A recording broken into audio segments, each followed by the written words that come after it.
चलिए भाई, तो कल जो है आखिरी मिसाइल का पूरा हो गया था ना, कंप्लीट 6 तक हो गया था, पूरा हो गया। आखिरी मिसाइल पूरा हो गया था। Yes sir.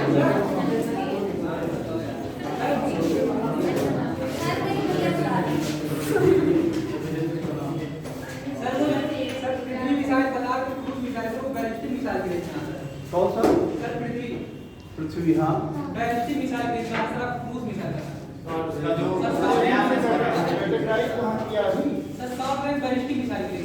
300 से ऊपर जितने हो सब बैलिस्टिक मान लीजिएगा। ठीक है, रेंज जो है 300 से ऊपर जितने भी हैं सभी बैलिस्टिक ही मानिएगा।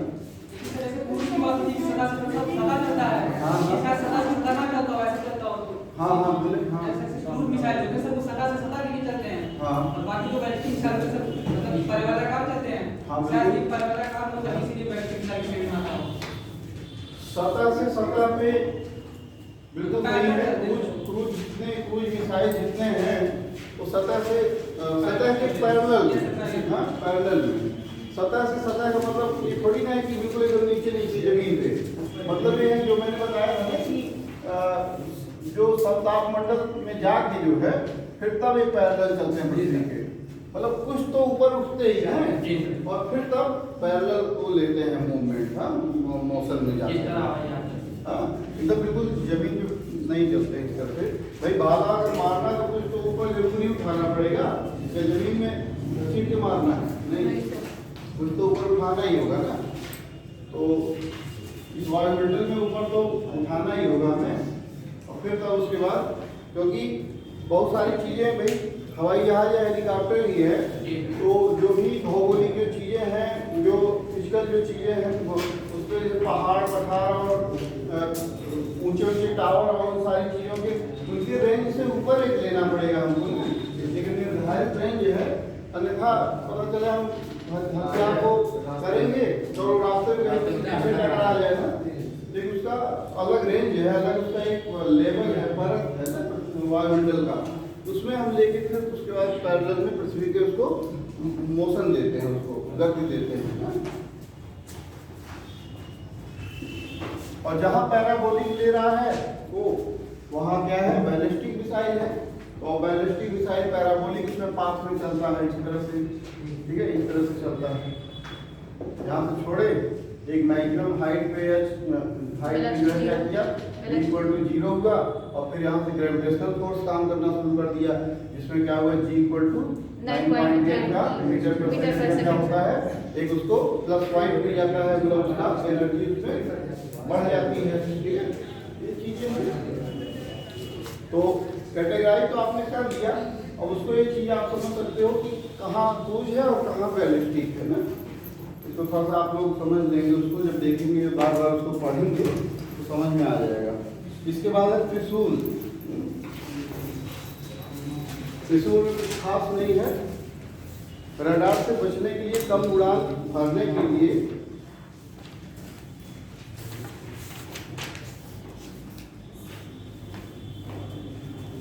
रडार से बचने के लिए कम उड़ान भरना, मतलब बहुत ज्यादा ऊंची उड़ान नहीं भरना है इसको,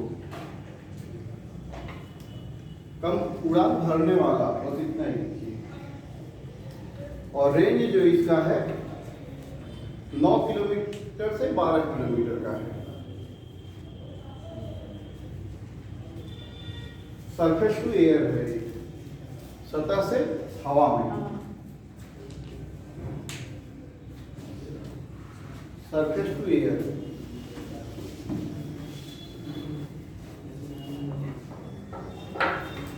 इसके बाद है नाग मिसाइल। बस इसके बारे में इतना ही पॉइंट लिखना था, इतनी जानकारी रखनी थी। आगे है नाग मिसाइल।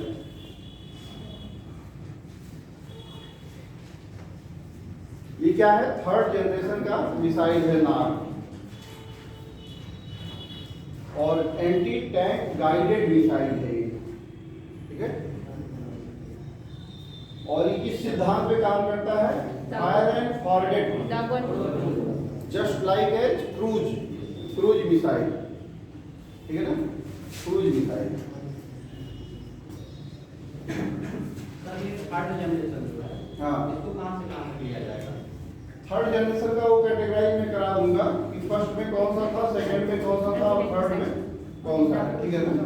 कैटेगराइज में बाद में सभी को करा दूंगा सभी के हाइपरसोनिक जो है, हाइपरसोनिक जो भी पृथ्वी आगरी 6 का जो हुआ है, जो भी चल रहा है टेस्टिंग, या अगर कह सके तो 5 को भी ले सकते हैं हम वर्तमान में। जो अग्नि 5 है वो वर्तमान के उसमें है, परिप्रेक्ष्य में अगर देखा जाएगा उसको, ठीक है ना।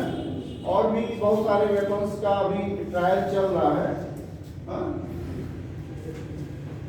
अच्छा, इसका जो रेंज है 3 से 7 किलोमीटर का रेंज है इसका रेंज जो है 3 से 7 किलोमीटर का रेंज है। और इसके उदाहरण के स्वरूप में क्या है, हेलिना। हेलिना हेलिना हेलीकॉप्टर से क्या, हेली और ना, हेली से हेलीकॉप्टर, ना से नाग, मतलब हेलीकॉप्टर से छोड़े जाने वाले नाग टाइप के क्या, क्रूज मिसाइल्स, ठीक है ना। और एक आर्मी वर्जन है।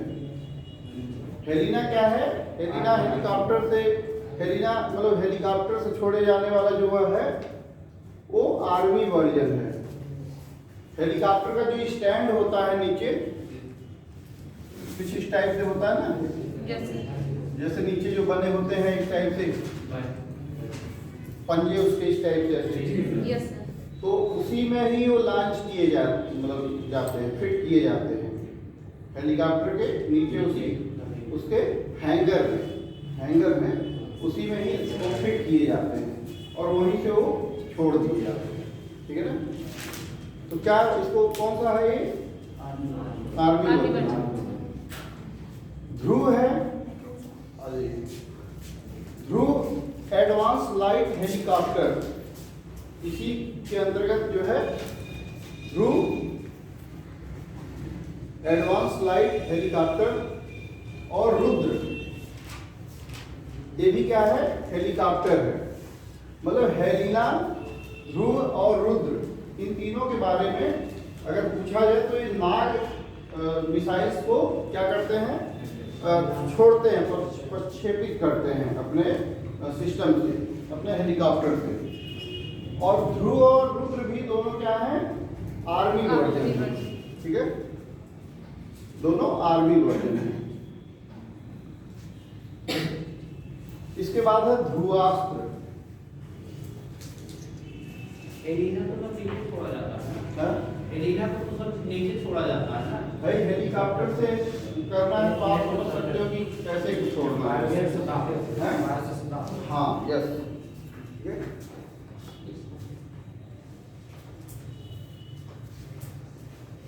ध्रुवास्त्र वायुसेना संस्करण है। यह क्या है, वायुसेना संस्करण है।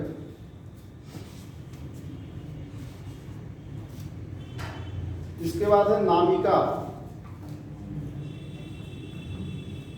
नामिका क्या है, नाग मिसाइल कैरियर है नामिका। और वो किस टाइप का होता है नामिका, जैसे टैंक पर या ट्रक पर लोड किया जाने वाला, मतलब एक कैरियर वाहन, ठीक है ना। प्रक्षेपास्त्र कैरियर जो है, मतलब उसको क्या कहा जाए, वाहक, प्रक्षेपास्त्र वाहक है। आप लिख लीजिएगा उसमें, मिसाइल वाहक या मिसाइल कैरियर, नाग मिसाइल कैरियर, नामिका। ये ट्रक जैसी संरचना पे अथवा टैंक पर इसको क्या किया जाता है, सेट किया जाता है, एक जगह से दूसरे जगह को ले जाने के लिए, ठीक है ना।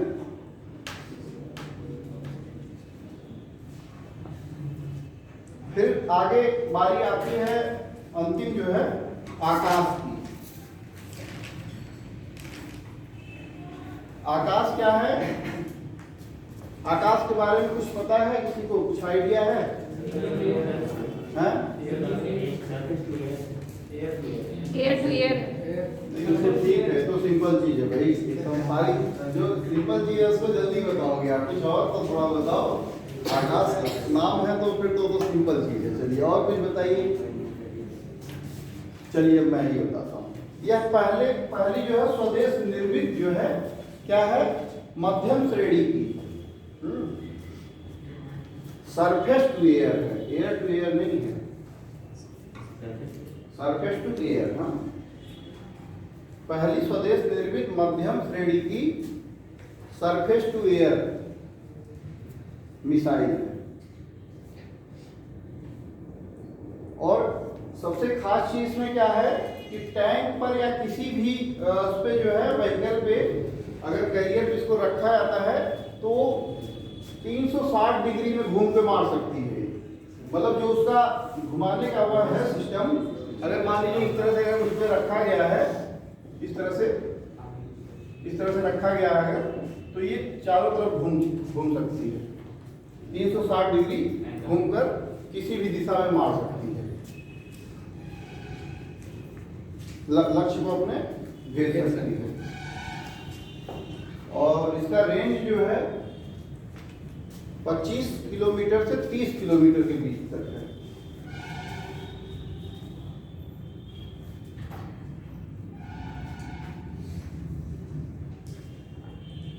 और इसमें खासियत क्या है कि ये सभी मौसम में काम कर सकती है।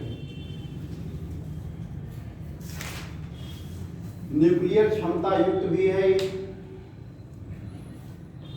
परमाणु क्षमता युक्त भी है आकाश मिसाइल।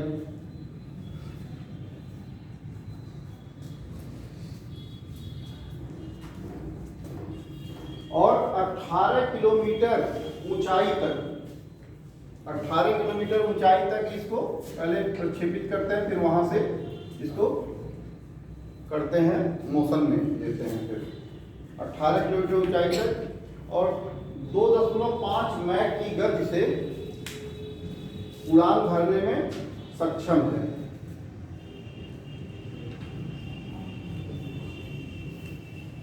दो 2.5 के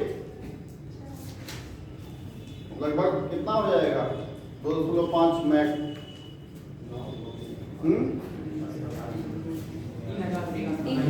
अप्रॉक्सीमेट 3000 के आसपास किलोमीटर पर आवर।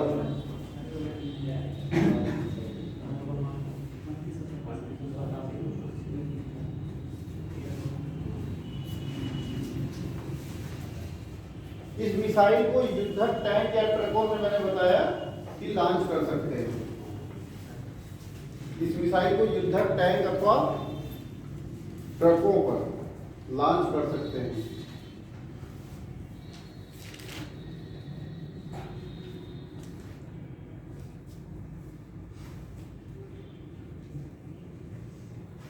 अच्छा, एक और है स्वदेशी रूप से विकसित जो है, इसके बाद एक राजेंद्र रडार जो स्वदेशी रूप से विकसित है।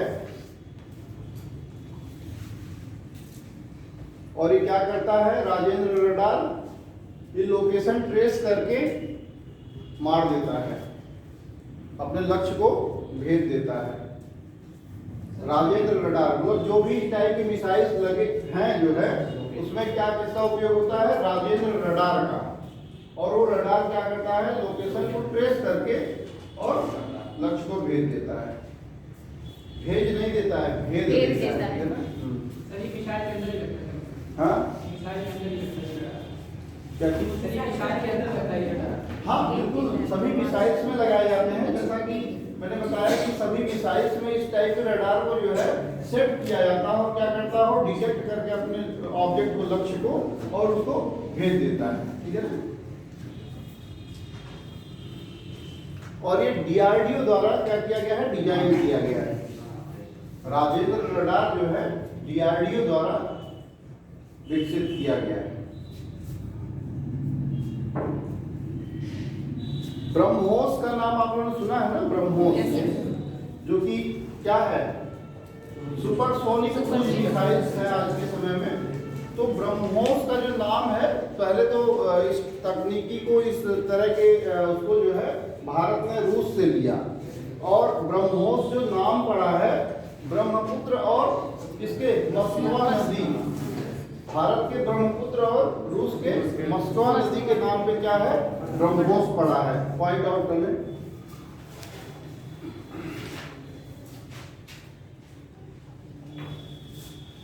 भारत के ब्रह्मपुत्र और रूस के मस्कवा नदी के नाम पर ब्रह्मोस का नाम पड़ा है।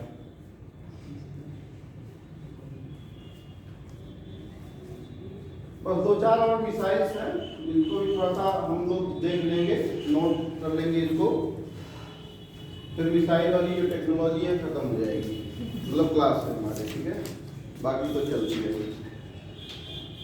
सौर मिसाइल,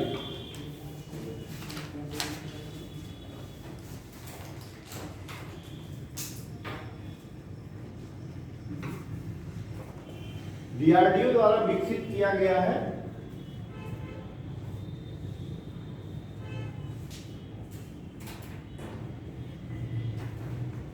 और 1994 में शुरू किया गया था, मतलब ये 90 के दशक में इसका शुरुआत किया गया था, सौर मिसाइल का, जो कि इंटरकॉन्टिनेंटल, अंतर महाद्वीपीय, सरफेस टू सरफेस, सतह से सतह पर मार करने वाली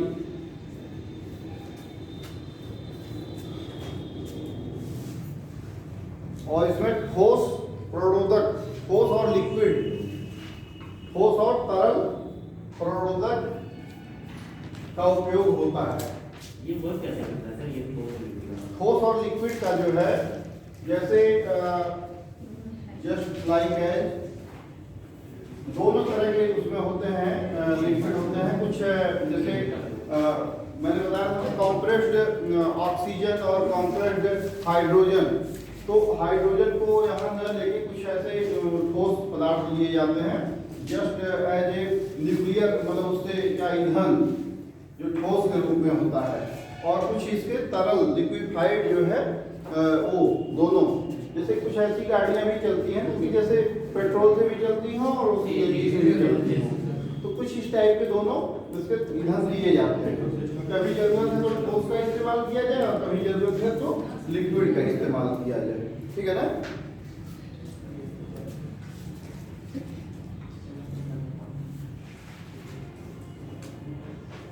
अच्छा, ये क्या है कि जो पनडुब्बी परमाणु सक्षम मिसाइल है, मतलब इसको पनडुब्बी से भी हम क्या कर सकते हैं, प्रक्षेपित कर सकते हैं, मार सकते हैं उससे सेट करके।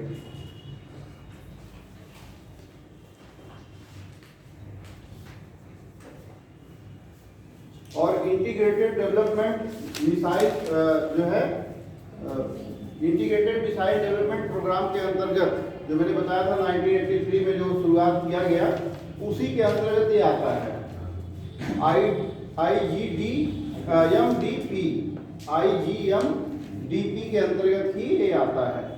इंटीग्रेटेड मिसाइल डेवलपमेंट प्रोग्राम के अंतर्गत ही क्या है, सौर मिसाइल भी आता है।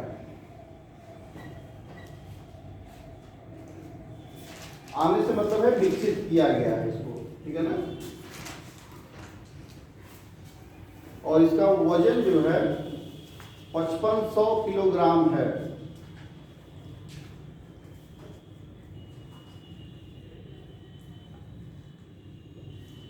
वारहेड कितना है इसका, 250 से 750 किलो टन तक है, 750 किलो टन तक इसका वारहेड है।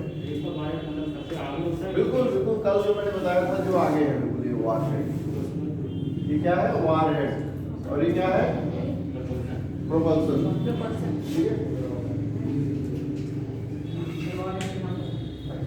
हाँ, थोड़ा तेज बोलिए भाई।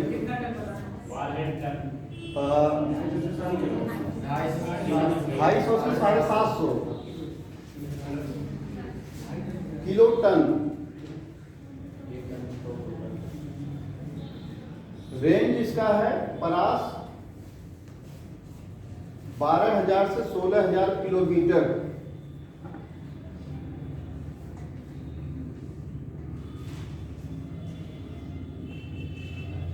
और इसकी जो अधिकतम स्पीड है वो मैक में ही है 24 मैक।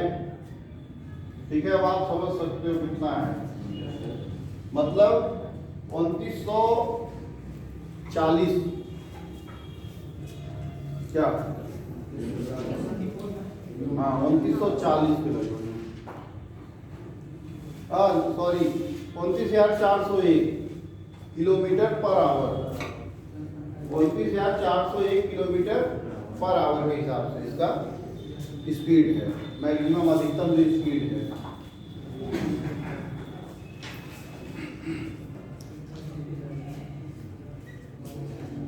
अच्छा, डीआरडीओ के जो अध्यक्ष मैंने बताया था आप लोगों को, कुछ आप लोग अपडेट हुए क्या? हाँ, कामत भी हैं। Yes, sir. और रेड्डी कब थे भाई?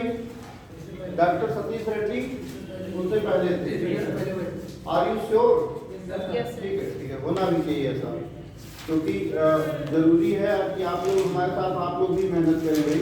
हाँ, क्योंकि अगर हम रटीले टाइप चीजें आपको बताएंगे तो ढूंढेंगे क्या आपके? हाँ, तो कुछ चीजें उसको जो है करंट की चीजें आप लोग थोड़ा सा उसको देखिए और आपस में डिस्कस भी करिए उसको।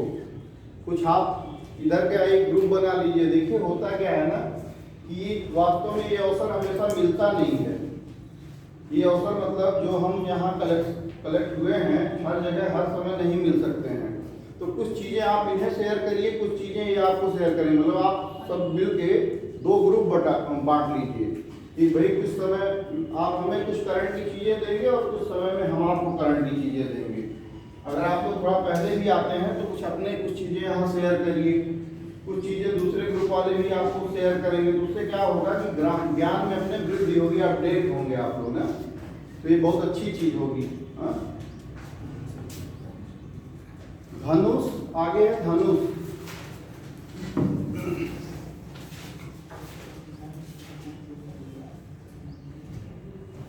समुद्र आधारित कम दूरी की तरल प्रणोदक।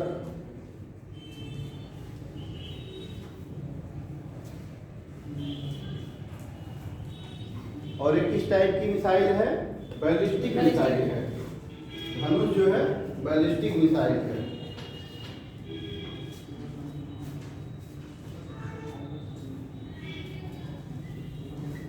अच्छा, ये जो है पृथ्वी सेकंड का नौसैनिक वर्जन भी है। ये धनुष पृथ्वी सेकंड का क्या है? नौसैनिक वर्जन है धनुष।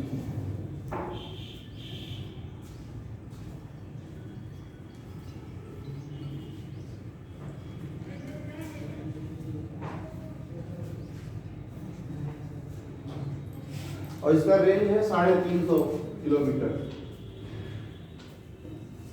Per hour.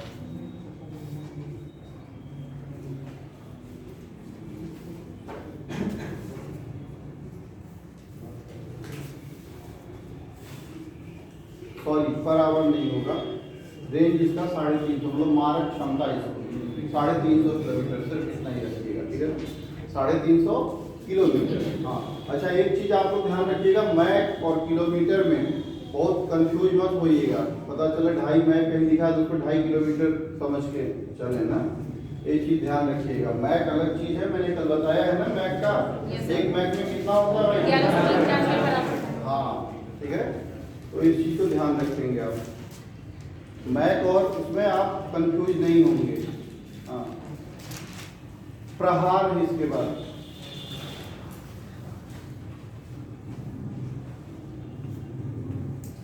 है 150 किलोमीटर इसका रेंज है परास।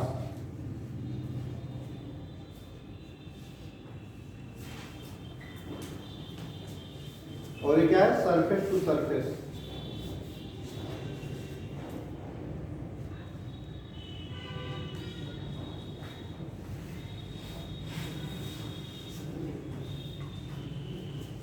इसके बाद है अस्त्र।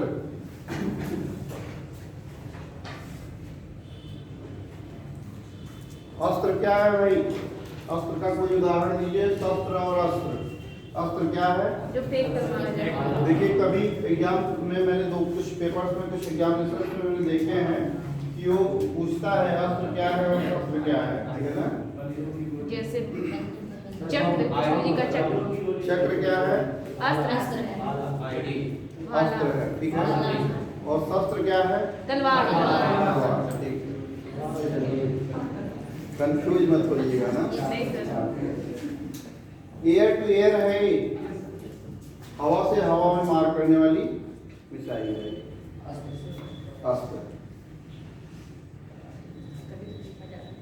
और डीआरडीओ द्वारा क्या किया गया? विकसित किया गया।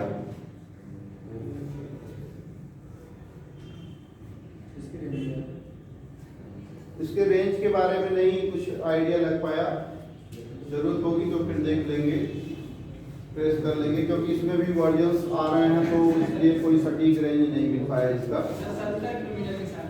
हाँ 70 किलोमीटर। देखिए 70 किलोमीटर तो है, लेकिन अपडेशन की वजह से इसको सटीक कहा नहीं जा सकता। सुखोई से काम किया ना, सुखोई M30 से। हाँ हाँ, सुखोई से M30 के तब ये मतलब 70 अपडेशन इसमें सबसे बड़ी चीज है।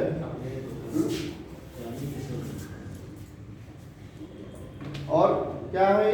एयरफोर्स और इंडियन नेवी दोनों का वर्जन है। एयरफोर्स और इंडियन नेवी।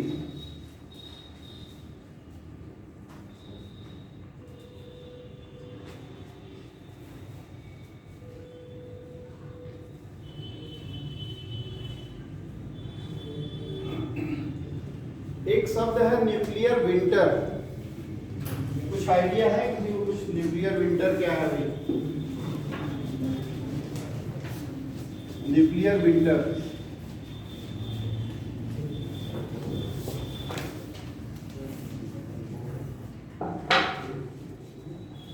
न्यूक्लियर विंटर से मतलब है कि जब भी कोई परमाणु युद्ध होता है, जैसे अभी रूस और यूक्रेन का ले लीजिए, तो उस समय क्या होता है? परमाणु युद्ध तो हो रहा है, ठीक है, बहुत सारे विस्फोट हो रहे हैं, बहुत सारे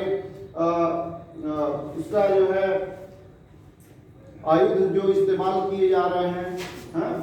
और विस्फोटकों का इस्तेमाल हो रहा है, तो उससे क्या हो रहा है? पॉल्यूशन हो रहा है ना, बहुत ज्यादा प्रदूषण बढ़ रहा है किसमें? एटमॉस्फेयर में, वातावरण में। तो होता क्या है कि ऐसी स्थिति में आप देख रहे हैं कि आए दिन कभी पराली जला दी जाती है पंजाब में या हरियाणा के किसानों द्वारा, हम कहते हैं यूपी के या कहीं के भी।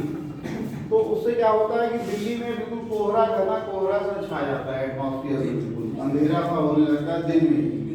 तो उससे क्या होते हैं? बहुत सारी जो है प्रॉब्लम्स आते हैं वायुमंडल में। एक तो आपके श्वास से संबंधित समस्याएं, ब्रीदिंग प्रॉब्लम्स, और इसके अलावा कई ऐसे प्रॉब्लम्स हैं, मतलब आप व्हाइट शर्ट पहन के निकलो तो काला हो जाने वाला होगा दिन भर में, अगले दिन उसको धुलने की जरूरत है, फिर पहन नहीं सकते आप उसको।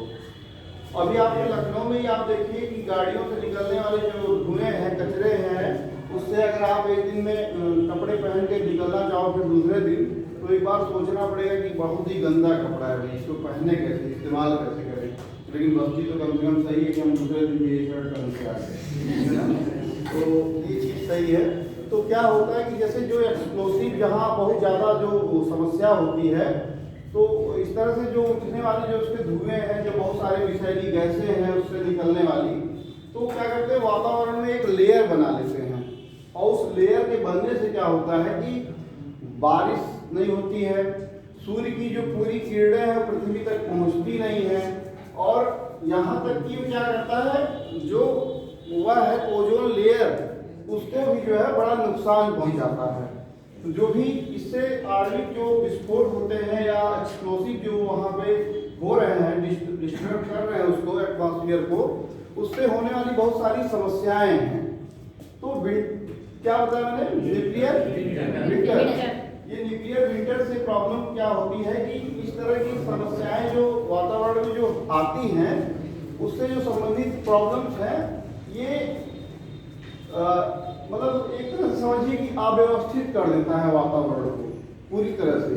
कहीं बारिश नहीं होगी, कहीं कुछ समस्या आएगी, कहीं जो है बरसात के अभाव में कहीं सूखा पड़ने लगेगा, फिर कहीं कुछ और दिक्कतें आती हैं, कहीं बीमारियां बहुत सारी जो है भाई, बहुत समय तक अगर सूर्य की किरणें नहीं पड़ेंगी तो बहुत सारी बीमारियां भी जो दिक्कत होगी, पनपने लगेंगी। और बहुत सारे जो गंदगियां होती हैं उसको आप घट के जो समाप्त कर देते हैं, चट कर आते हैं। तो कैसे, जब सूर्य की किरणें पड़ती, कहते हैं क्या कि कोई चीज आप धूप में थोड़ा डाल दो, धूप में उसको सुखा दो, तो जो उसकी गंदगी जो होगी वो एब्जॉर्ब कर लेगा, वो मतलब उसको आप घट जो उसके होंगे उसको साफ कर देंगे। तो क्या मतलब इसी रेडिएशन से, मतलब इसकी एनर्जी से ही तो उसको साफ सुथरा किया जा सकता है, बिल्कुल क्लीन किया जा सकता है। तो इस तरह से जब सूर्य की किरणें जहाँ नहीं पड़ेंगी वहाँ क्या होगा, प्रॉब्लम्स क्रिएट होंगी, बहुत सारी बीमारियां फैलेंगी। तो यही है, क्या है, न्यूक्लियर विंटर। न्यूक्लियर विंटर वही है कि इस तरह से जहाँ परमाणु जो संबंधित जो उसके उठते हैं गैसें और तमाम जो पॉल्यूशन, तो उससे संबंधित जो मौसम में जो परिवर्तन होते हैं और हानिकारक जो परिवर्तन होते हैं, वही क्या है, न्यूक्लियर विंटर है। ठीक है ना। तो इसमें एक चीज़ और बता दें कि आप लोगों में जो साहित्य और विज्ञान और किस किस श्रेणी से थोड़ा सा लोग हैं, तो थोड़ा सा हम उसी तरह से ट्रीट लोगों को करना चाह रहे हैं कि कहाँ हमें किस चीज़ पे ज़्यादा फोर्स करना है। हो सकता है बहुत तेज़ी से निकलते जा रहे हों, तो कुछ चीज़ें किसी को दिमाग में वो चीज़ें सेट नहीं हो पाती हैं। होता है ऐसा, भाई मैं ही हूँ, मैं साइंस का स्टूडेंट हूँ, तो अगर मुझे कुछ चीज़ें अगर हट के अगर बताई जाएंगी तो हो सकता है साहित्य से संबंधित, हो सकता है मैं इसको एक्सेप्ट न कर पाऊँ। तो उसको थोड़ा सा बताएंगे कि हिस्ट्री के कितने लोग हैं इसमें, हिस्ट्री का बैकग्राउंड है, पीजी या यूजी, और ज्योग्राफी और मतलब ये सोशल स्टडीज से संबंधित हो गए। सोशल स्टडीज ये बताएं, सोशल साइंस जिसमें हिस्ट्री, ज्योग्राफी और क्या राजनीति शास्त्र, ये सभी जिसमें आते हो। अच्छा, और बाकी हिंदी के कितने हैं इसमें, हिंदी जो पीजी हैं या यूजी हैं, यूजी हैं। और हिंदी के साथ संस्कृत भी होगा आप लोगों का, क्यों? अच्छा, ऐसा भी है कोई जो यूजी साइंस से भी हो, ओनली साइंस, मतलब साइंस में पीसीएम हो या पीसीबी हो, कुछ इस टाइप से करके, या जूलॉजी, बॉटनी, केमिस्ट्री, इस तरह से हो करके। अच्छा, कोई इस तरह से भी है जो डिफेंस या इससे रिलेटेड है, स्टडीज से? कोई नहीं है डिफेंस से। पॉलिटिकल साइंस से कुछ लोग हैं, पॉलिटिकल साइंस से। तो आप लोगों को आईआर तो पढ़ना ही है आगे। आईआर में अभी तक आप लोगों ने क्या पढ़ा है, कुछ पढ़ा है आईआर में? क्या पढ़ा है? मतलब विविध और तमाम चीजें स्पोर्ट्स से रिलेटेड, क्या करंट अफेयर्स पढ़ा है। तो ठीक है, साइंस एंड टेक्नोलॉजी में देखिए कुछ ही दिनों का और है जो है, इसको हम प्रयास कर रहे हैं जल्दी हम समाप्त करने के लिए। और जितने भी इसके विविध से रिलेटेड है, मिलेनियस से रिलेटेड जो भी करंट अफेयर्स हैं, उनको भी हम आपको एक दिन चर्चा करेंगे। उसके साथ ही आप लोग कलेक्शन करके ले आएंगे कुछ जो मिसलेनियस हैं, जो होने वाले जो इवेंट्स हैं, और फिर उस पर क्या होगी, चर्चा होगी एक दिन पूरी, सबके साथ एक दिन शेयर किया जाएगा वो सारी चीज़ें। और शेयर करने के साथ ही उसको पॉइंट आउट भी किए जाएंगे, जिनके कुछ अगर तथ्य सही देखे जाएंगे, तथ्य तो आप लोग लेके आएंगे। लगभग सारी ऐसी कोई इन्फॉर्मेशन नहीं है आज के समय में जो बेकार हो, लेकिन यह है कि इन्फॉर्मेशन तो इन्फॉर्मेशन होती है, ठीक है ना, चाहे वो बुराई हो चाहे अच्छाई हो, क्यों, ये बातों तो सब पे काम आने वाली है। तो इन्फॉर्मेशन आप लोग कलेक्ट करके ले आएंगे करंट से रिलेटेड, और हम उसको एक दूसरे से शेयर करेंगे, ठीक है ना। और प्रयास आप लोग करेंगे कि पोस्ट कार्ड साइज के पेपर पर भी आप लोग लिख कर ले आएंगे कुछ इन्फॉर्मेशन, समझ रहे हैं आप लोग। ये हमारी एक स्ट्रेटजी है, एक रणनीति है कि कैसे हम एक दूसरे के नॉलेज से अपडेट हो सके। हो सकता है आपने कुछ कलेक्शन किए हो, कुछ आपने भी कलेक्शन किए हो उसमें, तो चाहे न्यूज़पेपर की कटिंग है, चाहे हमारे कुछ अपडेट्स हैं, वो सारी चीज़ें कम से कम 5, ठीक है ना, 5 करंट अपडेट्स आप लोग लेकर आएंगे अपने अपने पास सभी लोग, और 5 कम से कम लेकर आएंगे। तो क्या करेंगे, हम उसको शेयर करेंगे एक दूसरे से। हो सकता है कुछ ऐसे भी अपडेट्स हमें मिले कि जो क्या करेंगे, एक दूसरे से टैली कर जाए, एक दूसरे उससे ठीक है। जैसे मैंने मान लीजिए मिसाइल प्रोग्राम मैंने पढ़ाया, तो मिसाइल्स में क्या क्या और अभी अपडेशन हुए हैं, ठीक है, अद्यतनीकरण उसमें क्या क्या हुआ है, क्या क्या अपडेट उसमें किया गया, कौन कौन सी नई आई हैं, कौन कौन सी अंडर प्रोसेसिंग है, ठीक है। तो ये सारी चीज़ें हम एक दूसरे से डिस्कस करेंगे, ठीक है। और जो कुछ उसमें अगर रहेगा संशय तो उसको हम क्लियर करेंगे, ठीक है ना। कुछ अगर कॉन्सेप्ट उसमें रहेगा तो हम उसको क्या करेंगे, क्लियर करेंगे। तो इसके साथ ही आपको मिसाइल के अलावा स्पेस टेक्नोलॉजी में कुछ चीज़ें भी छूटी हुई हैं। स्पेस टेक्नोलॉजी में जो चीज़ें मैंने बहुत सारे नोट्स उसके नहीं बनवाए हैं ज़्यादा, लेकिन कुछ और चीज़ें अभी रह गई हैं, तो उससे भी रिलेटेड कुछ चीज़ें आपको बताना भी बाकी है। फिर स्पेस टेक्नोलॉजी के अलावा जो है रोबोटिक्स के मामले में, रोबोटिक्स के बारे में कुछ किसी ने कुछ जाना है, पढ़ा है? क्यों नहीं? रोबोटिक्स के बारे में भी है कुछ चीज़ें, रोबोट से काम लिया जा रहा है आज के समय में, जो कि आप समझ सकते हैं कि रक्षा और आयुध क्षेत्र में भी रोबोट का काम किया जा रहा है, ठीक है। तो बॉर्डर एरिया में भी रोबोट का काम किया जा रहा है, जो हमारे बीएसएफ है, इस तरह के जो है वो जो बॉर्डर एरिया में जो उसको करते हैं सीक्यू या कमांड करते हैं या कंट्रोल करते हैं, तो वो काम रोबोट भी कर रहा है, ठीक है ना। तो रोबोटिक्स के मामले में और भी बहुत वो है। अभी कोई ऐसे आई है कि मतलब कानपुर की कोई न्यूज़ थी हाँ। कि कोई टीचिंग का भी मतलब वो रोबोट काम कर रहे थे। बिल्कुल टीचिंग भी कर रहे हैं रोबोट जो है। साधु नाम था। हाँ बिल्कुल। देखिए होता क्या है कि एक डिवाइस है आपके पास, गूगल उसमें जो सॉफ्टवेयर है, तो मोबाइल में भी आप जो भी चीज़ें बोलते हैं तो वो भी आपको रिप्लाई करता है ना। तो ऑलरेडी उसमें क्या किया गया होता है, रोबोट में भी वो सारे प्रोग्राम पहले से सेट किए गए होते हैं, लेकिन क्या है कि वो असीमित है, मतलब बहुत ज़्यादा उसमें इंफॉर्मेशन ठूस के भर दी गई है, और जो भी चीज़ें आप बोलते हो जो उससे रिलेटेड जो टैली करता है वही आपको आंसर कर देता है वो, ठीक है ना। तो वैसा ही है रोबोटिक्स के मामले में भी। सर लेकिन जैसे रोबोटिक्स के आने से बेरोजगारी भी तो सर बढ़ जाएगी। क्या सर होगा? साइंस टेक में भले ही ये आगे बिल्कुल, इसके दुष्प्रभाव भी बहुत से हैं, और दुष्प्रभाव के साथ साथ जो है कुछ इसकी खासियत भी है, कुछ इससे आसानी सुविधाएं भी हैं। लेकिन साइंस और टेक्नोलॉजी ही है वो चीज़ की कहीं न कहीं अगर हमको फायदा दे रहा है तो कहीं न कहीं उसका नुकसान भी है, कहीं न कहीं उसके मेरिट्स हैं तो डिमेरिट्स तो सिंपल है, वो आने ही आने हैं, ठीक है ना। तो ये तो है ही। लेकिन सर जैसे कोविड टाइम में कहीं कहीं मैंने सुना इस चीज़ के बारे में, तो ये तो हेल्पफुल था सर। हेल्पफुल था, बिल्कुल हेल्पफुल था।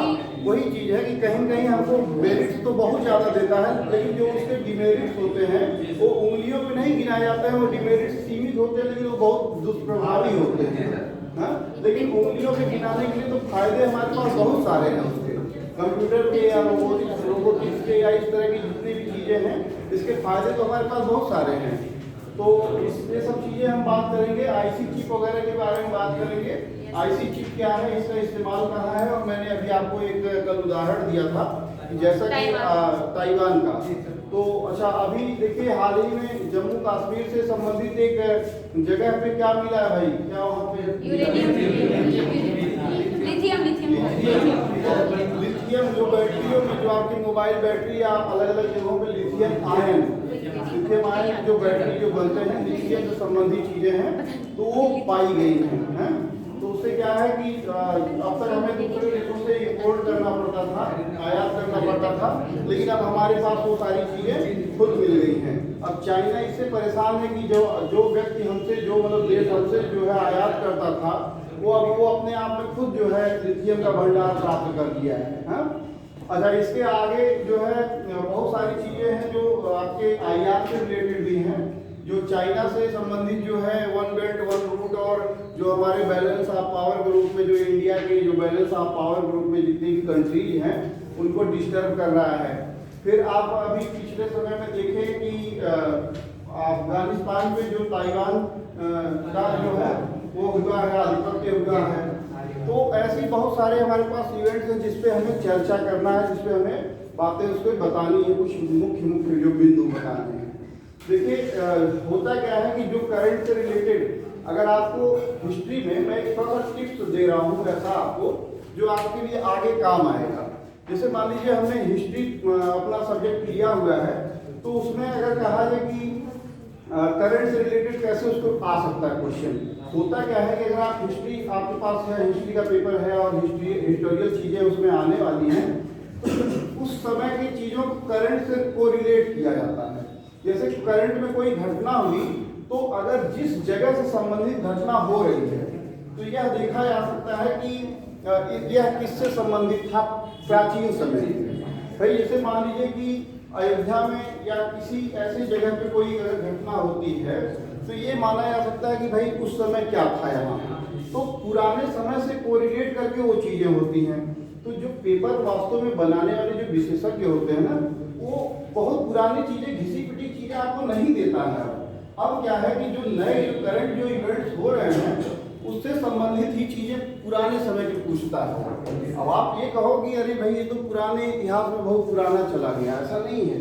उससे संबंधित अब आप करंट में ये देखो कि हमें 6 महीने के अंदर वो सारी घटनाएं, वो करंट की सारी घटनाएं हुई कहाँ, ठीक है ना। तो क्या होगा कि जैसे अगर आप इतिहास के स्टूडेंट हो, अगर आप सोशल उसके जो है समाजशास्त्री अगर स्टूडेंट हो, तो वो सारी घटनाएं जो आपके विविध इसमें हो रही है घटनाएं मौके पे, वो ले आके वहीं पे भेजेगा उसको। हम कहते हैं समाजशास्त्र में बहुत सारे फैमिली के बारे में है, बहुत सारे शादियों के बारे में है, बहुत सारी चीज़ों के बारे में है। कभी बीच में मान लीजिए आया कि धर्मांतरण, ठीक है, तो धर्मांतरण अगर आया तो उसको कोरिलेट किससे करेगा वो? समाजशास्त्र में उन शादी और उससे वैवाहिक मामलों से कोरिलेट करेगा ना, कि उस समय क्या चीज थे, गंधर्व विवाह होते थे, तो कौन से विवाह होते थे, कैसे ना, तो उससे रिलेटेड और आज के उससे रिलेटेड वो चीजें पूछेगा। क्या पता वो पूछ सकता है अंतर जाति विवाह होते थे और कई तरह के जो है, तो वो चीज जो अच्छा, तो धर्मांतरण जैसे कोई जो है एक धर्म का जो है शादी दूसरे धर्म में होता है, तो उससे वह चीज क्या करेगा, कोरिलेट करेगा। तो आज की प्रेजेंट की होने वाली जो घटनाएं हैं उससे क्या करेगा, वो कोरिलेट करेगा। तो पेपर बनाने वाला क्या करता है, वो करंट की घटनाएं उसको ध्यान में रखती है कि इस तरह की यहाँ घटना हो रही है, किससे रिलेटेड है, तो क्लासिफाई करता है वो। देखिए होने वाली विदिन 1 ईयर या 6 मंथ की जो भी इवेंट्स हैं उसको क्या करता है, क्लासिफाई करता है कि भाई ये तो खेल जगत से संबंधित है, ये क्या है हिस्टोरिकल से रिलेटेड, इसको हम जोड़ के देख सकते हैं। तो जो भी समस्याएं या जो भी इवेंट्स होते हैं उसको उस विषय से जोड़ के देखा जाता है, ठीक है, उस विषय से जोड़ के क्या किया जाता है, देखा जाता है। जैसे अभी 2-4 सालों के पहले या कुछ साल 4-6-8 साल के पहले डोंडिया खेड़ा एक उन्नाव में हुआ करता था। डोंडिया खेड़ा एक जगह, तो वहाँ क्या था कि बताया किसी बाबा ने, शोभन सरकार एक बाबा वहाँ हुआ करते थे, मतलब अपने आप में, तो उन्होंने बताया कि यहाँ सोने की पूरी खान है, हमें सब स्वप्न आया था। तो भाई इस तरह की समाज में जो घटनाएं हो रही हैं तो उससे क्या करेगा फिर वो राखाल दास और कौन जो बनर्जी थे, इतिहास में बताया, ये लोग जो हमारे राष्ट्रविद थे, तो वो क्या करेंगे कि उस पर्टिकुलर एरिया को ले लेंगे वो, और वो उसी पर्टिकुलर एरिया से क्वेश्चन पूछ लेंगे, ठीक है, कि भाई उस जगह पे पर्टिकुलर उस जगह पे क्या ऐसा हुआ था। हम ले लेंगे उन्नाव से संबंधित चीजें कि उस जगह पे तो क्या ले लेंगे, बिठूर का ले लेंगे, उधर बिठूर से संबंधित कुछ चीजें ले लेंगे, तो वहाँ क्या पूछ लेंगे कि उस समय बिठूर किसके आधिपत्य में था, ठीक है। तो ये चीजें हैं जो समाज में करंट की जो घटनाएं घटती हैं, लगभग 60% वही चीजें आती हैं। और आप किसी भी परिप्रेक्ष्य में, किसी भी दृष्टि से कोई भी होने वाली घटना को आप किसी सब्जेक्ट से आप उसको कोरिलेट करके देखा कीजिए। जिस सब्जेक्ट में आपको लगता है, जिस सब्जेक्ट ज्योग्राफी से रिलेटेड हो गया, तो किसी घटना के घटित होने के समय वो ज्योग्राफिकल दृष्टि से देखा जाए, ठीक है। जैसे बहुत सारे जगह पे है, अभी यही लहुरा देवा एक जगह है, यही मुंडेरवा के आसपास में, तो क्या है वहाँ पे कुछ चावल की सबसे पुरानी, तो हम कहते हैं ट्रेन एक्सीडेंट कहाँ हुआ, चुनेर में हुआ कभी 2014 में। तो ट्रेन एक्सीडेंट हुआ तो उस समय की घटनाएं, उस समय की चीजें क्या होगा कि वो पूछ लेगा कि धान की भूसी कहाँ पाई गई और ऑप्शन में दे देगा लहुरा देवा, तो वहाँ पे है वो चीजें। या ऐसे ऐसे भी बहुत सारी जगह हैं, राजसमंद की पहाड़ियों से संबंधित या जो भी चीज़ें हैं, जहाँ जहाँ जो घटनाएं घटित हो रही हैं उससे वो कोरिलेट करके उसी सब्जेक्ट से पूछेगा। ये आप समझ लीजिए कि किसी भी पेपर के बनने का सबसे अहम और सबसे मुख्य टिप्स है, समझ रहे ना? किसी भी पेपर को बनने से संबंधित सबसे मुख्य टिप्स है कि करंट में होने वाली संबंधित जगहों की जो घटनाएं हैं उसी से। भाई पेपर बनाने वाला वो थोड़ी ना कि वो उठाएगा पोथा और पढ़ेगा या फिर उससे दिमाग उसका इतना काम करेगा कि समय में क्या हुआ था, ऐसा नहीं। वो करंट से संबंधित घटनाएं, भाई अगर कोई एक्सपर्ट कहीं गया घूमने ही, मैं कहता हूँ, या किसी जगह का बार बार नाम ही उसके बाद दिमाग में आ रहा है या उस समय प्रचलन में चल रहा है, तो क्या होगा? अब इस समय प्रचलन में कौन सा जगह चल रहा है आप लोग बताएं। अगर इस समय करंट में 10, 15, 20 दिन के अंदर में देखा है तो कौन सा जगह प्रचलन में ज्यादा चल रहा है इस समय? कौन सी जगह की चर्चा ज्यादा की जा रही है? कानपुर क्यों चल रहा है? जो मतलब एक्सीडेंट हुआ वो आ गया। हाँ, अभी जस्ट 2-4 दिन पहले अभी हमारे विधानसभा में संबंधित जो चीजें, इलाहाबाद की जो घटना है, तो भाई वो पूछ लेगा ना कि इलाहाबाद में को किसने नींव रखा, इलाहाबाद कैसे बसाया गया, इलाहाबाद के अगल बगल की जो सारी चीजें हैं, तो उससे पूछ लेगा जो है ये जौनपुर से संबंधित जौना खां कौन था, तो ये सारी चीजें पूछेगा, ठीक है ना? और जो भी मतलब 16 महाजनपद हैं, ठीक है ना, 16 महाजनपदों में से जो 8 किसके हैं, यूपी से संबंधित हैं, तो 8 उनसे संबंधित पूछ लेगा। तो कहीं और से थोड़ी ना आता है, कुछ ऐसे ही रिलेटेड चीजें वहाँ पे देखी जाती हैं। जो होते क्या है, जो एक्सपर्ट या जो भी हमारे एस्पिरेंट्स होते हैं, वो संबंधित घटनाओं का अध्ययन करने के साथ ही वो पूरा डीप में जाते हैं और हर स्तर से उसके बारे में सोचते हैं। भौगोलिक दृष्टि से सोचेंगे, ऐतिहासिक दृष्टि से सोचेंगे, तो करंट की संबंधित जो घटनाएं होती हैं उसको हर दृष्टि से सोचेंगे, जियोग्राफिकल दृष्टि से सोचेंगे, ऐतिहासिक दृष्टि से सोचेंगे, उसके साहित्यिक दृष्टि से भी सोचेंगे। तो भाई हमारे जो पेपर्स हैं कई उसमें आ रहा है ना सब्जेक्ट में, कभी आपका जीएस भी है उसमें, तो हिस्ट्री से रिलेटेड भी चीज़ें हैं, तो कभी उसमें समाजशास्त्रीय चीज़ें हैं, तो बहुत सारी चीज़ें हैं ना, तो उससे रिलेटेड देखे जाते हैं। तो ये चीज़ें हैं आपके लिए जो सबसे मुख्य जो है अहम टिप्स था। और अब हम आगे जो है कुछ और शुरू करेंगे कल से। और मिसाइल टेक्नोलॉजी तो आपकी लगभग खत्म हो चुकी है, इसमें आपको कहीं से भी कोई अपडेट मिलता है तो हमें आप उसको देंगे और उस पर हम फिर थोड़ा बहुत चर्चा कभी लास्ट में 5 मिनट हम कर सकते हैं, ठीक है ना?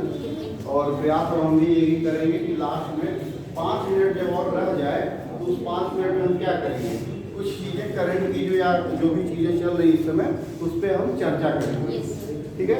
जिससे हमारे जो नॉलेज है वो शार्प और हो, तो चीज़ें और उसमें बढ़ोतरी हो, अपडेटेशन हो, ठीक है ना? ये चीज़ें हमें ध्यान में रखना है, ठीक है? चलिए